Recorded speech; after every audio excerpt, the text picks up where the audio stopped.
मेवाड़ पूर्व राज परिवार के वरिष्ठ सदस्य अरविंद सिंह मेवाड़ का निधन हो गया है। शंभू आवास से अंतिम यात्रा शुरू हुई। बेटे लक्ष्यराज सिंह ने मेवाड़ के अर्थी को कंधा दिया और शंभू निवास से अंतिम यात्रा निकाली। पंजाब के राज्यपाल गुलाब चंद कटारिया अंतिम दर्शनों में पहुंची। जगदीश चौक, घंटाघर, हाथीपोल, दिल्ली गेट होते हुए महासतिया तक अंतिम यात्रा जाएगी और आयाड़ स्थित महासतिया में अंतिम संस्कार होगा। राजशाही रीति रिवाज से अरविंद सिंह मेवाड़ का अंतिम संस्कार किया जाएगा। शिव से निर्दलीय विधायक रविंद्र सिंह भाटी भी सिटी पैलेस पहुंच करके उन्होंने श्रद्धांजलि दी। साथ पूर्व क्रिकेटर अजय जडेजा और ओडिशा डिप्टी सीएम कनक वर्धन सिंह देव भी पहुंचे। अरविंद सिंह मेवाड़ के पार्थिव देह के दर्शन करने के लिए ओडिशा के डिप्टी सीएम कनक वर्धन सिंह देव लक्ष्यराज सिंह मेवाड़ के ससुर हैं और भाजपा राजसमंद विधायक दीप्ति महेश्वरी भी अंतिम दर्शन के लिए पहुंची हैं। तो महासतिया में अरविंद सिंह मेवाड़ का अंतिम संस्कार होगा। अंतिम यात्रा फिलहाल शुरू हो गई है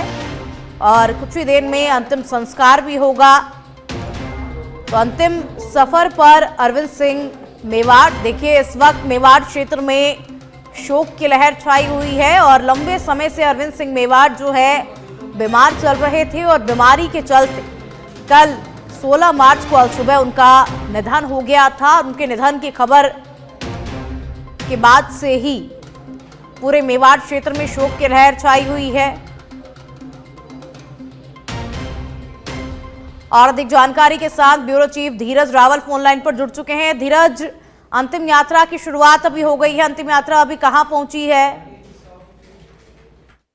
अरविंद सिंह मेवाड़ का कल जो है यहाँ पर सुबह निधन हो गया था। आज सुबह उनके यहाँ पर जो है अंतिम दर्शन के लिए उनका पार्थिव देह रखा गया था, जहां पर तमाम लोग पहुंचे थे। वही उड़ीसा के उप मुख्यमंत्री भी यहाँ पर पहुंचे थे। वही पूर्व क्रिकेटर अजय जडेजा यहाँ पर पहुंचे थे। शिव विधायक रविंद्र भाटी भी यहाँ पर पहुंचे और उन्होंने पुष्पांजलि अर्पित कर श्रद्धांजलि दी। वहीं कुछ देर पहले जो है शंभू निवास से सिटी पैलेस के गेट से होते हुए जो ये शव यात्रा है वो यहाँ से निकली है। यह बड़ा पोल होते हुए जगदीश मंदिर पहुंचते हुए यहाँ से दिल्ली गेट पहुंचेगी और दिल्ली गेट से महासतिया धाम जो है वहां पहुंचेगी। महासतिया वो जगह है जहाँ पर राजघराने के किसी व्यक्ति की निधन हो जाता है तो उनका अंतिम संस्कार जो है वो वहां किया जाता है। उसी कड़ी के अंदर उन्हें वहां ले जाया जाएगा और वहां ले जाकर उन्हें पंच तत्व के अंदर विलीन किया जाएगा। तमाम जो है शहरवासी इस जो इस अंतिम यात्रा में जो यहाँ पर मौजूद है, वो जो यहाँ पर उनके जो चाहते हैं वो यहाँ पर मौजूद है, क्योंकि एक विकास पूर्व जो टूरिज्म को लेकर के एक विकास की जो शुरुआत की थी उनमें इनका अहम योगदान जो है वो माना जाता है। तो यहाँ पर तमाम मेवाड़वासी जो है वहाँ पर उनके अंतिम यात्रा में पहुंचे और उनके अंतिम यात्रा में पहुंचे और उन्हें वहाँ पर ले जाने के बाद जो रीति रिवाज है उस रीति रिवाज के हिसाब से उनका यहाँ पर अंतिम संस्कार है वो यहाँ पर किया जाएगा। कुछ ही देर के अंदर जो है वो शव यात्रा जो है, अंतिम यात्रा जो है वो महासतिया पहुंचेगी और वहाँ पर उन्हें अंतिम संस्कार जो है वो उनका किया जाएगा। शुक्रिया धीरज जानकारियों को साझा करने के लिए। तो मेवाड़ महाराणा का निधन हो गया है। लंबे समय से बीमार चल रहे थे। अंतिम यात्रा की शुरुआत अभी हो गई है। शंभू आवास से अंतिम यात्रा की शुरुआत हुई है।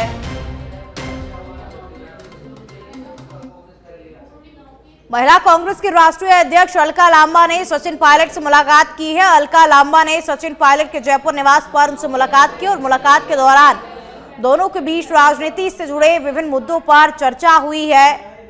तो अलका लांबा ने सचिन पायलट से मुलाकात की। जयपुर निवास पर सचिन पायलट के जयपुर निवास पर दोनों के बीच में मुलाकात हुई है और मुलाकात के दौरान दोनों के बीच राजनीति से जुड़े विभिन्न मुद्दों पर चर्चा हुई। इस मुलाकात की तस्वीरें इस वक्त आप अपनी टीवी स्क्रीन पर देख सकते हैं। बहुत ही शिष्टाचार ये मुलाकात रही है। तो अलका लांबा ने सचिन पायलट से मुलाकात की है। सचिन पायलट के जयपुर निवास पर ही अलका लांबा और सचिन पायलट के बीच में मुलाकात हुई। मुलाकात के दौरान दोनों के बीच में राजनीति से जुड़े विभिन्न मुद्दों पर चर्चा हुई। तो महिला कांग्रेस के राष्ट्रीय अध्यक्ष अलका लांबा ने सचिन पायलट से मुलाकात की है।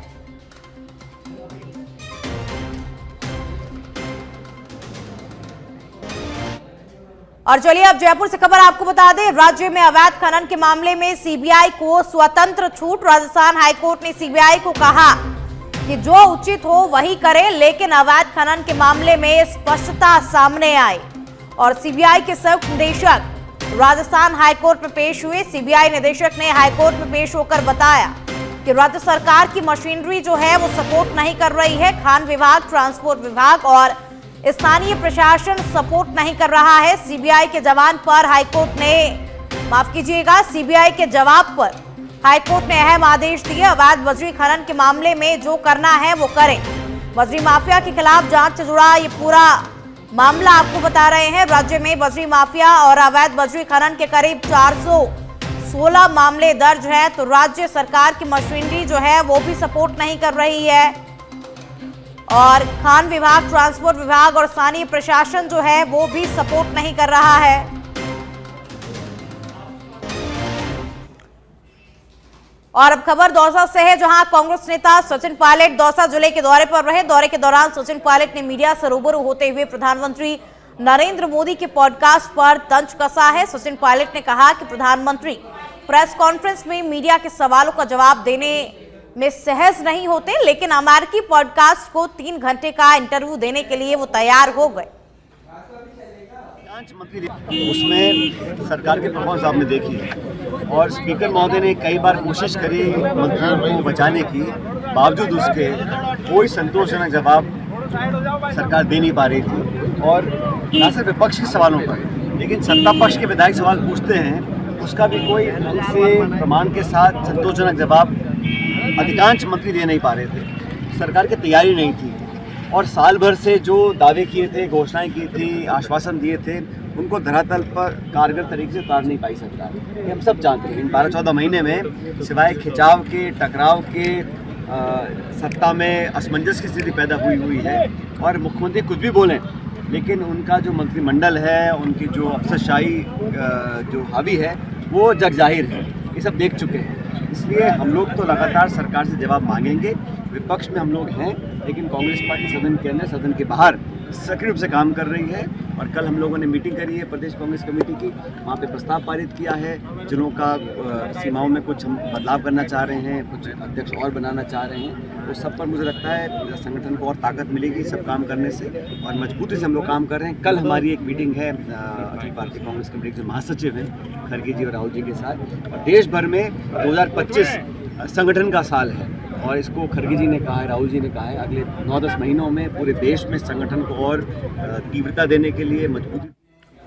जैसलमेर के रामदेवरा के पास दूधिया गांव में खेत में घुसी गाय पर जानलेवा हमला करने का मामला सामने आया है, जिसे लेकर पिछले 22 घंटे से भी अधिक समय से मेला चौक में गौभक्तों की तरफ से धरना प्रदर्शन किया जा रहा है। गाय पर हमला करने वाले आरोपियों को कड़ी से कड़ी सजा मिले, इसकी मांग को लेकर के ये धरना प्रदर्शन किया जा रहा है। इस बीच प्रदर्शनकारी और प्रशासन के बीच समझाइश को लेकर के पहले दौर की बैठक वार्ता भी विफल हो चुकी है, इसलिए धरना स्थल के आसपास सुरक्षा के लिहाज से पुलिस जाब्ता तैनात किया गया है। देखिए, रामदेवरा में यहाँ के बातचीत की है, उन्होंने ये बताया है कि गाय को कुल्हाड़ी से मारा है, तो जिसने मारा है उस पर FIR हुई है, उसके खिलाफ कार्रवाई होगी।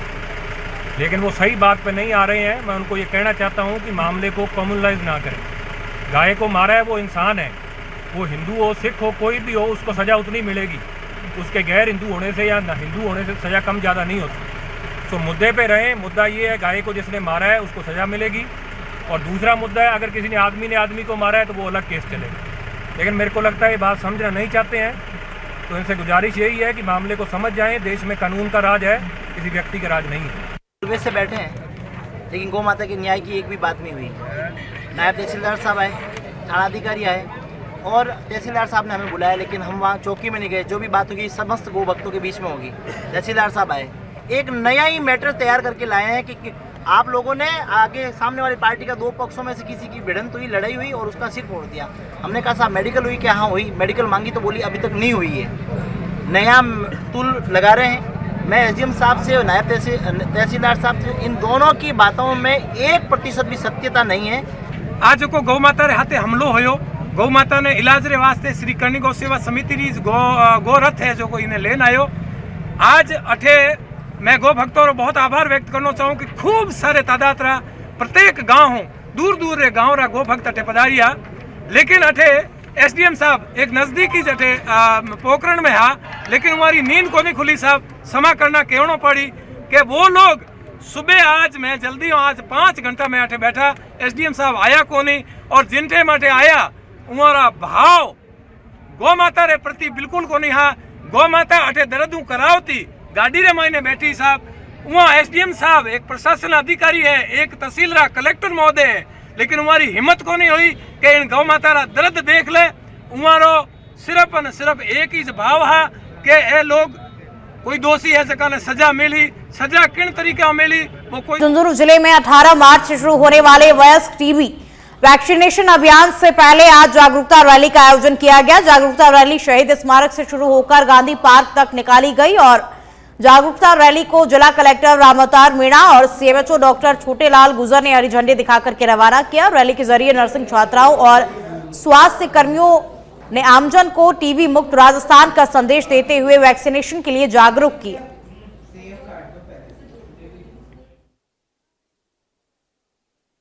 झुंझुनू जिले को एडल्ट बीसीजी वैक्सीनेशन में पायलट जिले के रूप में गवर्नमेंट ने नियुक्त किया है और आज कल दिनांक से लेकर के लगातार हर एलिजिबल डे को ये वैक्सीन लगाया जाएगा।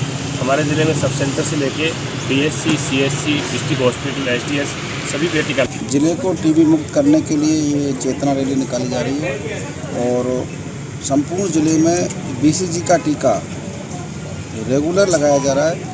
शक्ति दिवस मंगलवार को भी आंगनबाड़ी केंद्र और एएनएम के माध्यम से टीका लगाए जा रहे हैं। हम चाहते हैं, स्वास्थ्य विभाग का ये नारा है, भारत सरकार, राजस्थान सरकार ने ये प्रण लिया है कि प्रदेश को।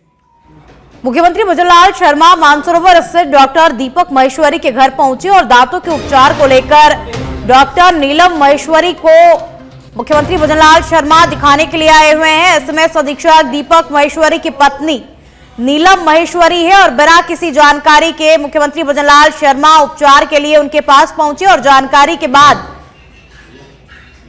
प्रशासन हरकत में आया। तो ये एक्सक्लूसिव तस्वीरें इस वक्त आपकी टीवी स्क्रीन पर आप देख सकते हैं। दांतों के उपचार को लेकर के सीएम भजनलाल शर्मा जो है वो डॉक्टर दीपक महेश्वरी के घर पहुंचे हुए हैं। बिना किसी जानकारी के बाद वो वहां पहुंचे और अधिक जानकारी के लिए पॉलिटिकल एडिटर लाल सिंह फौजदार फोन लाइन पर मेरे साथ जुड़ चुके हैं। लाल सिंह, देखिए, बिना किसी जानकारी के भजनलाल शर्मा जो है वो दांतों के उपचार के लिए डॉक्टर के घर पहुंचे, क्या कुछ पूरी जानकारी है? हाँ, देखिए खुशबू, बिल्कुल जो अधीक्षक है दीपक महेश्वरी, उनका आवास है मानसरोवर में। यहाँ सीएम भजनलाल शर्मा पहुंचे। उनकी पत्नी है डॉक्टर नीलम महेश्वरी, जिनको दिखाने दांतों के उपचार के लिए सीएम भजनलाल शर्मा पहुंचे। बिना किसी जानकारी को आए थे, यानी कि बिना लवाजमी के यहाँ पहुंचे हैं। प्रशासन को कोई जानकारी नहीं थी, लेकिन जैसे ही पता लगा इसके बाद प्रशासन हरकत में आया, तमाम सिक्योरिटी वहाँ पहुंची। लेकिन सीएम भजनलाल शर्मा बिना सिक्योरिटी के और बिना प्रशासन को बताए, चूंकि उपचार के लिए गए थे और अक्सर कई बार ऐसा, ये तो उपचार की बात थी, उनके दांतों से उपचार संबंधित उनको जाना था। लेकिन इससे पहले भी सीएम भजनलाल शर्मा कई बार प्रदेश की जमीनी हकीकत को जानने के लिए भी अक्सर वो प्रशासन को बिना बताए पहुंच जाते हैं, ताकि वास्तविकता का पता लगे। चाहे आपको मैं उस घटना का जिक्र करूं जब वो सबसे पहले सीएम बनने के बाद सबसे पहले सिटी पार्क पहुंचे थे। इसके बाद कई ऐसे स्थानों पर गए, अक्सर वो चाय पीने कार्यकर्ताओं के साथ बैठ जाते हैं, तब भी वो बिना प्रशासनिक लवाजमे के पहुंचते हैं, ताकि वास्तविकता का पता लग जाए। कई बार आपने देखा हो खुशबू की, अगर सीएम का आने कार्यक्रम बनता है तो वहाँ व्यवस्थाएं दुरुस्त कर दी जाती हैं, लेकिन जब अचानक सीएम पहुंच जाते हैं बिना किसी सूचना के, तो वास्तविक धरातल में क्या हो रहा है पता लगता है। उनकी शुरुआत की अगर बात करें तो एसएमएस में जब सबसे पहले निरीक्षण किया था उन्होंने, मुझे अभी अच्छी तरह ध्यान है, तो बिना किसी सूचना के, बिना किसी प्रशासनिक जानकारी के, लवाजमे के वो एसएमएस पहुंचे थे, ताकि क्या है वास्तव में एसएमएस में क्या चल रहा है उसकी वास्तविक तस्वीर सामने आए। हालांकि आज की जो बात है तो उनका उपचार किया, दांतों के उपचार के लिए वो पहुंचे थे और इसके बाद वो रवाना भी हो गए। इसके बाद राजस्थान मंडल की मीटिंग होगी सीएमआर में। जी लाल सिंह, जानकारियों को साझा करने के लिए। तो डॉक्टर दीपक महेश्वरी के घर सीएम भजनलाल शर्मा बिना किसी जानकारी के एक आम आदमी की तरह पहुंचे और दांतों के उपचार को लेकर के सीएम भजनलाल शर्मा जो है वो डॉक्टर दीपक महेश्वरी के घर पहुंचे। एसएमएस अधीक्षक दीपक महेश्वरी की पत्नी नीलम महेश्वरी है और जैसे ही प्रशासन को इस बात की जानकारी लगी, मुख्यमंत्री भजनलाल शर्मा दांतों के उपचार के लिए डॉक्टर के पास पहुंचे हुए हैं, तो प्रशासन तुरंत हरकत में आया।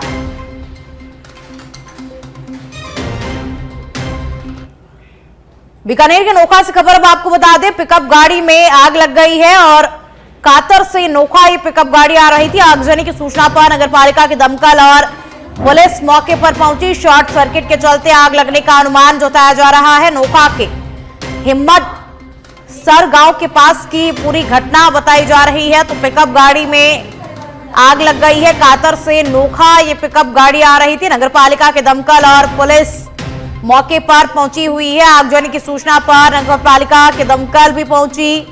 शॉर्ट सर्किट के चलते आग लगने का अनुमान जताया जा रहा है। श्रीगंगानगर के पदमपुर में सिंधी समुदाय के जरिए स्नेह मिलन कार्यक्रम कर प्रतिभाओं का सम्मान किया गया। इस मौके पर गत दिनों जारी हुए आरजेएस के परिणाम में सफलता हासिल करने वाले बहन भाई अरुण चंदानी, लवली चंदानी को समाज के लोगों ने सम्मान प्रतीक देकर के सम्मानित किया और इस मौके पर अन्य प्रतिभाओं को भी सम्मानित किया गया। आरजेएस परिणाम में टॉप 10 में 7वीं रैंक हासिल करने वाली लवली चंदानी ने कहा कि सफलता के लिए लक्ष्य निर्धारित होना चाहिए और जीवन में चाहे कितनी भी कठिनाई आए, हिम्मत के साथ में आगे बढ़ना चाहिए।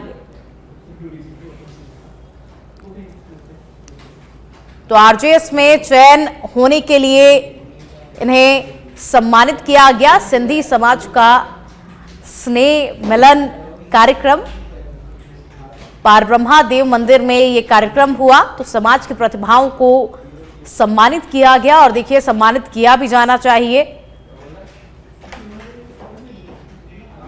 अब खबर कोटा से है, जहां पर ऊर्जा मंत्री हीरालाल नागर ने कलेक्ट्रेट सभागार में अधिकारियों की बैठक ली और सांगोद विधानसभा की बजट घोषणाओं की समीक्षा की। इस मौके पर विभिन्न विभागों के अधिकारी मौजूद रहे, जिसमें जिला कलेक्टर डॉक्टर रविंद्र गोस्वामी, जिला प्रमुख मुकेश मेघवाल, प्रधान कृष्णा शर्मा समेत कई लोग शामिल थे। और झुंझुनू से बड़ी खबर आपको बता दें, मेडिकल अस्पताल में सफाई कर्मचारियों का हंगामा देखने को मिला है। रिटायर्ड महिला सफाई कर्मचारी की सुबह मौत हुई थी। अज्ञात वाहन की टक्कर से लक्ष्मा देवी की मौत हुई थी और वाहन चालक को गिरफ्तार करने की मांग पर अब कर्मचारी अड़े हुए हैं और कहा कि जब तक पुलिस कार्रवाई नहीं करेगी तब तक शव नहीं लेंगे और शहर की सफाई व्यवस्था ठप करने की भी चेतावनी दी गई है। तो रिटायर्ड महिला सफाई कर्मचारी की सुबह मौत हो गई। इसके बाद से कर्मचारी मांग पर अड़े हुए हैं। उन्होंने कहा कि हम सफाई व्यवस्था को भी ठप करेंगे और शव लेने से भी इन्होंने इनकार कर दिया। वाहन चालक को गिरफ्तार करने की ये लोग मांग कर रहे हैं। सवेरे गुड्डा मोड़ के फाटक करीबन 8-8:15 बजे करीब लक्ष्मा देवी जो हरिराम कॉलोनी में रहने वाली है, रोज की भांति का आज भी वो अपने कार्य पे काम करने के लिए जा रही थी। किसी गाड़ी ने उसको टक्कर मार दी। टक्कर मारने के बाद में परिजन जो सब काम पे गए और पता लगने के बाद उसको बॉडी को हॉस्पिटल में लेकर गए। हॉस्पिटल में आने के बाद में डॉक्टर ने मृत घोषित कर दिया और अभी तक गाड़ी वाले को ना तो गिरफ्तार किया गया है और न ही और है। जब तक गाड़ी वालों को गिरफ्तार करके मुकदमा दर्ज नहीं करते पुलिस प्रशासन जब। और चलिए अब जयपुर से खबर आपको बता दें, श्यामनगर थाना अधिकारी दलवीर सिंह का अपहरण करके लूट मामले में एक्शन लिया है। परिवादी को करनी विहार थाने में बंद करने की धमकी देकर नकली क्राइम ब्रांच अधिकारी बनकर वारदात को अंजाम देने वालों को दबोचा और बदमाशों ने क्राइम ब्रांच का अधिकारी बनकर 200 फीट बाईपास पर वारदात की थी। परिवादी सांवरमल कुमावत से मारपीट करके लूट की थी। पुलिस ने त्वरित कार्रवाई करते हुए दीपक वैष्णव, राहुल सिंह एवं शक्ति सिंह को गिरफ्तार किया है। कांस्टेबल पवन की गिरफ्तारी में अहम भूमिका रही। लूटी यूपीआई से 61,050 रुपए, 4,000 नगद वारदात में प्रयुक्त ऑटो को भी बरामद किया गया है। खबर आपको बता दें, भारत पाक अंतर्राष्ट्रीय सीमा पर पाकिस्तानी महिला घुसी है। अंतर्राष्ट्रीय सीमा पार कर जीरो लाइन के पार आकर महिला बैठी हुई है। पाकिस्तानी महिला का नाम हुमारा बताया जा रहा है और महिला के कब्जे से एक मोबाइल फोन भी बरामद हुआ है। अंतर्राष्ट्रीय बॉर्डर की विजेता पोस्ट का ये मामला आपको बता रहे हैं। तो देखिए, एक पाकिस्तानी महिला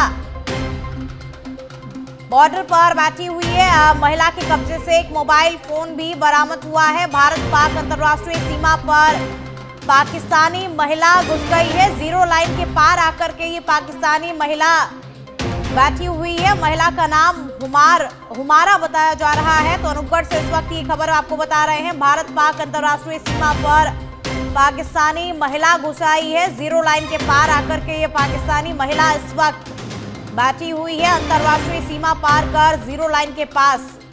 पाकिस्तानी महिला बैठी हुई है और इसके पास से एक मोबाइल भी बरामद किया गया है। अंतर्राष्ट्रीय बॉर्डर की विजेता पोस्ट का ये मामला। तो देखिए, महिला के कब्जे से एक मोबाइल फोन भी बरामद हुआ है। अब ये महिला किस उद्देश्य से यहाँ पर बैठी हुई है, आखिर कैसे ये महिला यहाँ पर पहुंची? तो महिला का नाम हुमारा बताया जा रहा है और भारत पाक अंतर्राष्ट्रीय सीमा पर ये पाकिस्तानी महिला इस वक्त बैठी हुई है। अब इस महिला का क्या उद्देश्य है, ये महिला आखिर यहाँ पर कैसे पहुंची, अभी तक ये जानकारी सामने नहीं आई है। और अधिक जानकारी के साथ संवाददाता विपुल अग्रवाल फोन लाइन पर जुड़ चुके हैं। विपुल, ये पाकिस्तानी महिला जो है ये बॉर्डर के पास आके बैठी हुई है, क्या लग रहा है, क्या उद्देश्य है? कुछ पूछताछ में अभी तक कुछ सामने आ पाया है? मैं आपको बता दूं कि ये सुबह करीब 7 बजे की घटना है। जो विजेता पोस्ट है अनूपगढ़ की अंतर्राष्ट्रीय भारतीय जो भारत पाकिस्तान की अंतर्राष्ट्रीय सीमा है, उसके नजदीक ही आज सुबह जब बीएसएफ के जवान गश्त कर रहे थे तो उस दौरान पाकिस्तानी महिला को उन्होंने बॉर्डर पार करते देखा। तो उन्होंने महज 100 मीटर दूरी पर ही जो तारबंदी है उससे पहले महिला को सतर्क किया और रुकने के लिए बोला, जिससे महिला को रुकने के बाद जो बीएसएफ के जवान थे उन्होंने महिला को अपनी गिरफ्त में ले लिया। और उसके बाद जब इसकी सूचना सभी इंटेलिजेंस को पड़ी तो मौके पर सुरक्षा एजेंसियां भी मौके पर पहुंची और महिला से पूछताछ करनी शुरू की। तो पूछताछ में पता लगा है कि महिला का नाम हुमारा है, उनके पति का नाम वसीम है और ये मूलतः अपना बलूचिस्तान से संपर्क रखती है और जिस कारण ही अभी तक इससे पूछताछ जारी है। और बीएसएफ ने अभी तक इसकी कोई आधिकारिक पुष्टि नहीं की है और अभी तक कुछ इंटेलिजेंस सामने नहीं आई है। अभी तक ये चीज सामने नहीं आई है कि आखिर ये महिला गलती से यहाँ पर पहुंची है या किसी उद्देश्य से यहाँ पर आई हुई है। कहीं ना कहीं हमारे सूत्रों से जरूर ये पता लगा है कि जो महिला थी अपने पति से पीड़ित थी, जिस कारण ये वहां से भागकर यहाँ बॉर्डर तक पहुंची है। लेकिन अभी तक महिला के पास से कोई संदिग्ध वस्तु जो प्राप्त हो ऐसी कोई बात सामने नहीं आई है और बीएसएफ द्वारा कहीं ना कहीं अभी तक इससे पूछताछ जारी है और पिछले 5 से 6 घंटों से लगातार पूछताछ की जा रही है कि कहीं ना कहीं क्योंकि महिला बलूचिस्तान से संपर्क रखती है, हो सकता है किसी संगठन से इसे संपर्क हो या ना हो।